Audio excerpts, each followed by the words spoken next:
আসসালামু আলাইকুম ওয়া রাহমাতুল্লাহি ওয়া বারাকাতুহু। মুস্তাফিজ ভাই কেমন আছেন? আসসালামু আলাইকুম ওয়া রাহমাতুল্লাহি ওয়া বারাকাতুহু। আলহামদুলিল্লাহ ভালো। মুস্তাফিজ ভাই, জি আলহামদুলিল্লাহ ভাইয়া ভালো আছি। আমি শুনতে পাইলাম আপনার এখানে কিনা আপনি কি কোরিয়ান বিটল পোকার চাষ করতেছেন। সেটা দেখে আসলে আজকে ভিডিও করার জন্য আসছি। তো দর্শক মণ্ডলী, আপনারা যারা দেশ এবং বিদেশ থেকে দেখছেন, আমাদের মুস্তাফিজ মেম্বার ভাই উনি একজন উদ্যোক্তা। উনি এই মুদি দোকানের পাশাপাশি আপনাকে যদি আমি ওনার লোকেশনটা দেই, সেটা হলো এই হলো রামচন্দ্রপুর দক্ষিণ বাজার, এই হলো আমাদের রামচন্দ্রপুর বাজার, ঠিক দক্ষিণ পাশে এই যে একটা মুদি দোকান দেখতে পাচ্ছেন, এই মুদি দোকানটি মুস্তাফিজ মেম্বার ভাই একটু শারীরিকভাবে অসুস্থ হওয়ার পরও উনি যে একজন উদ্যোক্তা হয় উনি লাস্টে। আচ্ছা মুস্তাফিজ ভাই, আপনার কাছে আমার একটা প্রশ্নটা হলো, এই এত কাজ থাকতে মানে এই পৃথিবীতে এতগুলো মানুষের উদ্যোক্তা, তো অনেক ধরনের উদ্যোক্তা হতে পারে, আপনি কেন এই বিটল পোকার চাষটাকে কেন আপনি বেছে নিয়েছেন? আসলে ভাই মূলত উদ্দেশ্য, আমি যখন মালয়েশিয়াতে ছিলাম, আমার বসের সাথে আমি যখন থাইল্যান্ডে ভিজিট করলাম, থাইল্যান্ডে যাওয়ার পরে দেখলাম যে আমরা শুনছি যে থাইল্যান্ডে মাছ অনেক বড় হয়। আচ্ছা, বাস্তবে যখন ওই যারা মাছের চাষ করে এবং ওই পোল্ট্রি ফার্ম করে, তো ওদের সাথে ওখানে যাওয়ার পরে ওনারা দেখলাম যে আমরা যেরকম ফিড ব্যবহার করি, ফিডের পরিপ্রেক্ষিতে তারা এই পোকাটা ব্যবহার করে। আচ্ছা, আচ্ছা, হ্যাঁ, এটা কোরিয়ান বিটল পোকা, আর একটা হচ্ছে থাইল্যান্ডি পোকা। আচ্ছা, ওনাদেরকে যখন আমি মালাইবার ওদের বাসায় জিজ্ঞেস করলাম আর কি, ইনি মাকান আপ্পা দিয়ে ওরাং চেকআপ লাগে, ইনি আইয়াম মাকান ইকান মাকান, মানে মুরগি খায় মাছে খায়। এটা প্রোটিন সমৃদ্ধ খাবার, এটার ভিতরে 75% প্রোটিন আছে। এটা খেলে অতি সহজেই কিন্তু মাছ মুরগি বড় হয়, আর রোগ ব্যারাম থেকে অনেকটা থাকে, রোগ ব্যারাম হয় না। পরে আমি ওখানে সিদ্ধান্ত নিলাম, আমি যখনই দেশে যাই আমি এটা করার চেষ্টা করবো। তার মানে আপনি একজন উদ্যোক্তা হওয়ার পিছনে ওখানে মূল আপনার যে ভিত্তিস্তম্ভটা। 5বার থাইল্যান্ড গেছি, 5বারই আমি এটা ওরা কিভাবে চাষ করে, কিভাবে দেয় খানা দেয়, কিভাবে মুরগিরে দেয়, কিভাবে মাছের, ওনারা এমনকি এটা যখন মাছের এইভাবে দেয় সাথে সাথে ওনারাও খায়। কিন্তু আমাদের দেশে তো এটা সম্ভব না, আমাদের দেশে মাছ মাংস আছে, ভাত আছে। চীনারাও খায় এটা। আবার চীনারা এটারে আবার ওই যে মেডিসিনও ব্যবহার করে, যে ক্যালসিয়ামের ক্যাপসুল বানায়। পাকিস্তানি অনেক উদ্যোক্তা আছে, ওদের সাথে ওই দেশের মেডিসিন কোম্পানিরা যোগাযোগ আছে।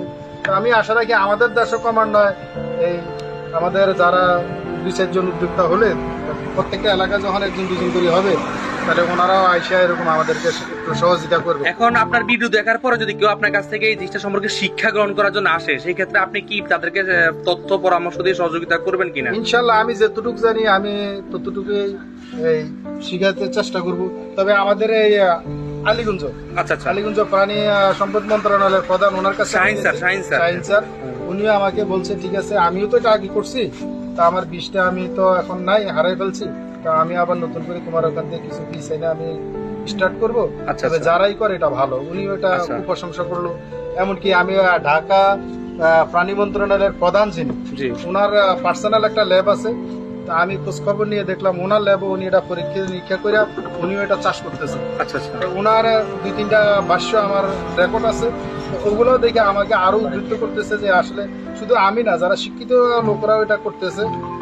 আচ্ছা মুস্তাফিজ ভাই, যারা গ্রামে 8-10টা মুরগি পালে বা এরকম শখ করে পালে, তাদের ক্ষেত্রে এই পদ্ধতিটা কেমন লাভবান হতে পারে বলে আপনি মনে করেন? আমি মনে করি আমাদের মধ্যবিত্ত যারা আছে, যে অল্প আয়ের, যারা 20-25 হাজার টাকা বেতনে চাকরি করে, এতে দিয়ে পুরো সংসার মেনটেন করতে পারে না, ওরা যদি কমসে কম 50-60টা 100টা মুরগি নিয়ে পালন করে, এখান থেকে কিছু বীজ নিয়ে আমার থেকেও নিতে পারবে, ঢাকার থেকেও আনতে পারবে, তো পাকিস্তান থেকেও অর্ডার দিয়ে কুরিয়ান সার্ভিসে আনতে পারবে, অসুবিধা নাই। আইনা পালন করলে দেখা গেছে সংসারে আরো 10-15 হাজার টাকা স্বামীকে একটু হেল্প করলো। এটা কোনো খরচ নাই, শুধু বীজটা কিনা খরচ। আচ্ছা, খাদ্যের খরচটা কেমন কমাতে পারে বলে আপনি মনে করেন? এটা মনে করো যদি 100টা মুরগি পালন করলে তো কমসে কম 10 কেজি খাদ্য লাগবে। 3 কেজি হবে না, 4-5 কেজি লাগবে। 5 কেজি হলে 5-7 35, 350 টাকা। আচ্ছা, তাহলে মাসে 9,000 টাকা, 9,000 টাকা পুরোটা এই খরচ কমবো। কারণ এটাতে কোনো, তবে শুধু পদ্ধতিটা জানতে হবে, এটাকে খাওয়ানোর কোনো পয়সা লাগে না। আচ্ছা, আমাদের সংসারে যে সকালবেলা উচ্ছিষ্ট যে খাবারগুলো, উচ্ছিষ্ট যে ওয়েস্ট খাবারটা, যেরকম আলু জোকলা, কুমড়ার জোকলা, বিভিন্ন পেঁপের জোকলা টোকলা, এগুলা দিলে চলে। অথবা পুষাফা, যে কুমড়া টুমা আছে না, যেরকম দিয়েছি, একদিন খাওয়া দিলে 1 সপ্তাহ না দিলে কোনো এগুলা মরবে না। 15 দিন না খাই থাকলে এটা কোনো মারা যাবে না। আচ্ছা, এটা খুব শক্ত একটা প্রাণী। তাহলে মোস্তাফিজ ভাই, আপনার একটা পরামর্শ থাকলো মানুষদের জন্য যারা ভিডিও দেখবেন, যারা অল্প কয়েকটা মুরগি বাড়িতে পালন করেন, সবাই বাণিজ্যিক ভাবে না হলে অন্তপক্ষে যারা বাড়িতে পালন করেন তাদের জন্য আপনার এই জিনিসটা যে তারা অন্তপক্ষে কিছু চাষ শুরু করুক। ইনশাআল্লাহ। আমি একটা মুরগির জন্য ভাই আনুমানিক কয়টা করে পোকা দিতে হবে এটা পার ডে এরকম? এই পোকাটা এই সাইজেরটা আছে না, একটা মুরগির জন্য দৈনিক 3টা পোকা খায়া যদি সারা দিনে যদি সে শুধু মাটিও ছাড়ে, আচ্ছা, আর কোনো খাওয়া লাগবে না, 75% প্রোটিন। সম্মানিত দর্শক মন্ডলী, আপনারা দেখতে পাইলেন যে 3 থেকে 5টি পোকা যদি কোনো মুরগি ডেলি খায়, তার যদি টুকটাকে চাউল টাউলও খায় বা টুকটাক মানে হ্যাঁ তার প্রোটিন অভাবটা পূরণ হবে।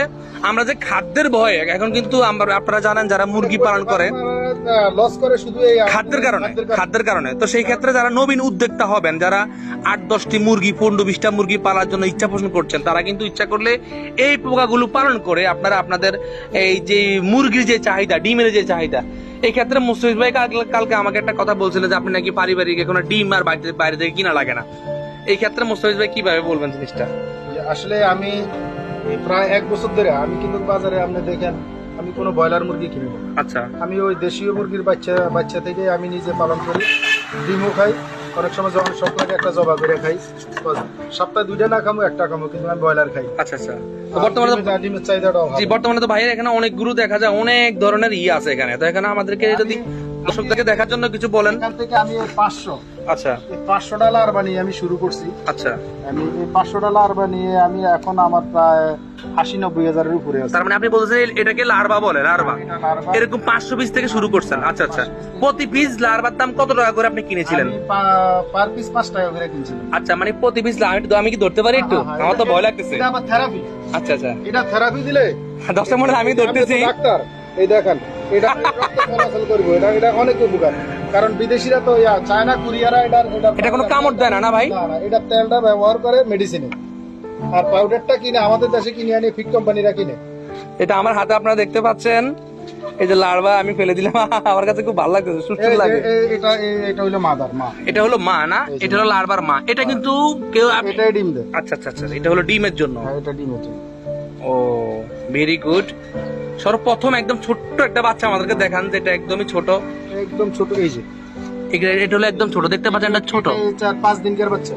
আচ্ছা, যেটা হলো 5 দিন বয়স চলতেছে। এটার পরে হবে এটা চলতেছে 1 মাস বয়স। এটাকে কি বলেন আপনারা ভাই? এটা মিল ওয়ান। এটা মিল ওয়ান। আচ্ছা, হ্যাঁ। তারপরে হবে এটা এখন ওই যে ইয়ার মাদার বসানোর টাইম হয়েছে, এটা 3 মাস বয়স। আচ্ছা, মোটামুটি সে এখন মানে প্রাপ্ত বয়স্ক, পুরো ম্যাচিউরড। আচ্ছা। তারপর হয়েছে এখন মা। এ হলো মা। এটা মা। এই যে কিপা থেকে মা। ক্রিপ, তার মানে এটার পরবর্তী একটা ধাপ হলো এটা।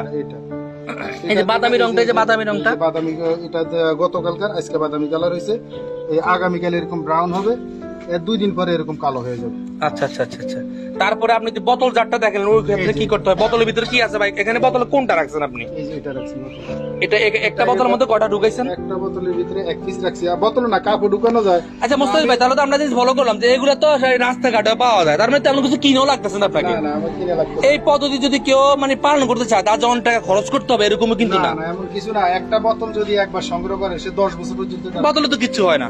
এখানে বোতলে ছিদ্র করছেন কেন ভাই? আমি যেরকম আমাদের করিমে স্টোর থেকে আমি বন্ধু হিসাবে আমি বলছি, আর উনি আমার 100টা দিছে, মামুন দিছে 100টা, সবাই হেল্প করছে। বাস আমি যে টিকটিকির কারণে আমি এই সিস্টেম করছি, নাহলে খোলামেলা কাপে। ও আচ্ছা, যাতে টিকটিক যাতে না খেয়ে ফেলে। ও আচ্ছা, দর্শক মণ্ডলী আপনারা চাইলে কিন্তু এটা কাপেও করতে পারবেন। তো মুস্তাফিজ ভাই কি উনি ওই টিকটিকি যাতে না খেয়ে নষ্ট করতে পারে, এই জন্য উনি এটার মধ্যে রাখছেন। আচ্ছা, বুঝতে পেরেছি। আমাদেরকে একটু পদ্ধতিটা দেখান, একটু বিস্তারিত দেখান।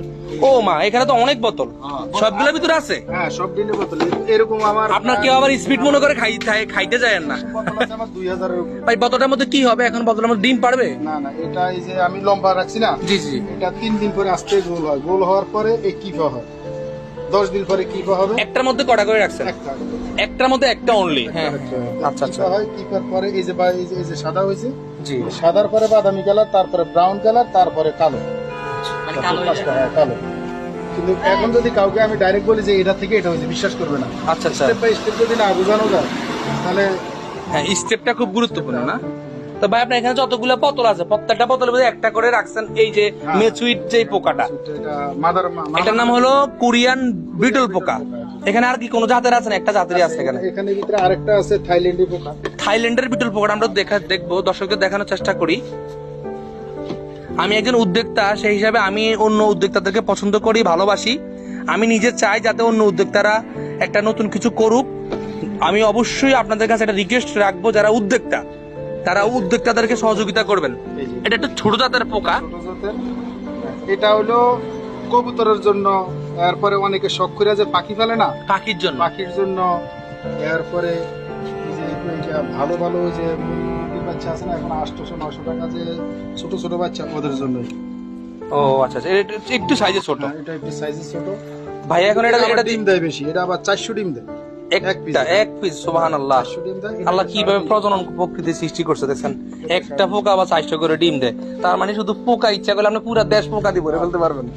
এটা শুধু যদি একটু চেষ্টা করে, একটা মহিলারা যদি একটু চেষ্টা করে,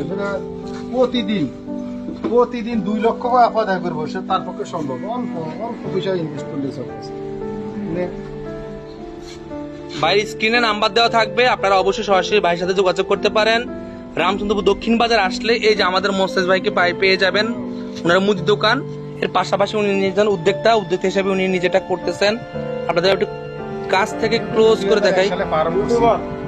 ওই থেকে আমার একটা আগ্রহ যে আসলে ফার্মে মানুষ কেন মাইর খায়, খানার পয়সা বৃদ্ধির কারণে। আচ্ছা ভাইয়া, যদি কেউ আপনার 500-1000 মুরগি পালে, যদি পালার ইচ্ছা পোষণ করে, তাহলে সে এরকম একটু বড় করে ফজেট করলে, বড় করে ফজেট করতে হবে। যদি 500 মুরগির সেট করতে চায়, তাহলে আমি মনে করি সে আগে কমসে কম 25-30 হাজার টাকা দিয়ে একটা পোকার সেট করতে হবে। আচ্ছা আচ্ছা, কারণ এতে করে তার একটা খাদ্যের কারখানা হয়ে যাবে।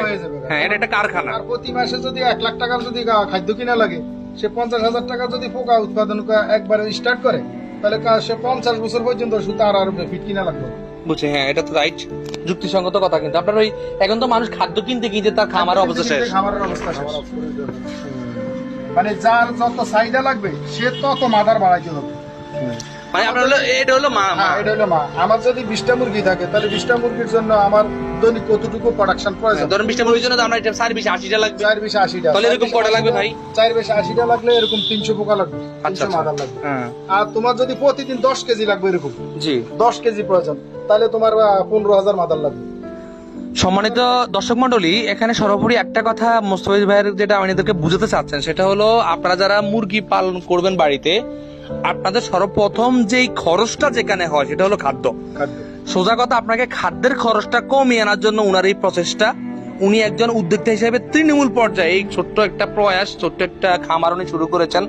আপনারাও চাইলে যারা বাড়িতে মুরগি পালন করবেন, আপনারা চাইলে এরকম একটি খামারের মাধ্যমে আপনাদের যেই গৃহপালিত যে মুরগিগুলো থাকবে বা পাখি থাকবে, এগুলোর জন্য আপনারা নিজেরাই খাদ্য তৈরি করতে পারবেন। এটাই একটা খাদ্য। এই খাদ্য দেওয়ার পরে যদি কেউ ইচ্ছা পোষণ করে হালকা কিছু বাইরের খানা খাওয়াবে, সে খাওয়াতে পারে। তবে এটাতে প্রচুর পরিমাণে 70% ভাই বললেন 75% প্রোটিন থাকে। এটা বাংলাদেশ প্রাণী মন্ত্রণালয়ের গবেষক যিনি ডক্টর হাসান মাহমুদ, উনি নিজেই রিসার্চ করে এখানে 75% উনি এটা প্রোটিন। তো 75% প্রোটিন যদি কেউ মনে করেন যদি সন্দেহ থাকে, আমাদের হাজীগঞ্জে ল্যাব আছে, ওখানেও পরীক্ষা করতে পারে, সমস্যা নেই। এটা চীনে আছে, থাইল্যান্ডে আছে, পাকিস্তান আছে। পাকিস্তানে তো এখন ভাই কেউ যদি আপনার কাছ থেকে এটা ক্রয় করতে চায় এখন, তাহলে সে এটা নিয়ে খাওয়াতে পারবে। এটার দাম কত করে পড়বে পার পিস পোকার দাম? আমি তো এখনো খাওয়ানোর জন্য বুঝি না, আমি তো এটা আমি ফলন বৃদ্ধি। ও আচ্ছা, আপনি চেষ্টা করতেছেন। কেউ যদি বীজ নিতে ইচ্ছা পোষণ করে, আমি বীজ দিতে পারবো, কিন্তু খাওয়ানোর জন্য না। ও আচ্ছা আচ্ছা আচ্ছা, কিনবে কেন? সে বীজ নিয়ে এই বীজটাকে উৎপাদন করে সে খাওয়াবে। সম্মানিত দর্শক মণ্ডলী, এখানে একটা জিনিস আসলে আমার নিজেরও জানা ছিল না, সেটা হলো আপনারা এখান থেকে বীজ সংগ্রহ করবেন। বীজ সংগ্রহ করে আপনি নিজে, আমরা যেরকম গাছ লাগাই, আপনি এরকম বাড়িতে নিয়ে গাছ থেকে ফল খাই, আপনি আগে বীজ লাগাবেন, তারপর ওখান থেকে ফল আসবে, সেই ফলটা আপনি আপনার প্রাণীকে খাওয়াবেন। এটাই তো হলো মূল কথা না ভাই? তাহলে আপনি এখান থেকে বীজ কিনে নিবেন, এই যে বীজটা কিনে নিবেন, বীজ কিনে নিয়ে প্রক্রিয়াটা জানবেন কিভাবে এটা প্রক্রিয়াজাত করতে হয়। তারপরে আপনি উৎপাদন করার পরে আপনি আপনার প্রাণীদেরকে এটা খাওয়াবেন। এই তো নাকি? আর কোনো ব্যাপার কি আছে? সকলে আসবেন মুস্তাফিজ ভাই। লাস্টে মানুষদেরকে আপনার কাছে যদি কেউ আসতে চায় একটু বলে দেন। ইনশাল্লাহ কেউ যদি মনে করেন যে আমি আসলে সংসারে যাই উন্নত করি, তার পাশাপাশি 100-200 মুরগি দিয়ে স্টার্ট করবো, তাহলে আমার অনুরোধ থাকবে, ফিট কিনা থেকে বাঁচার জন্য আপনারা সবাই এই বিটল পোকা চাষ করুন।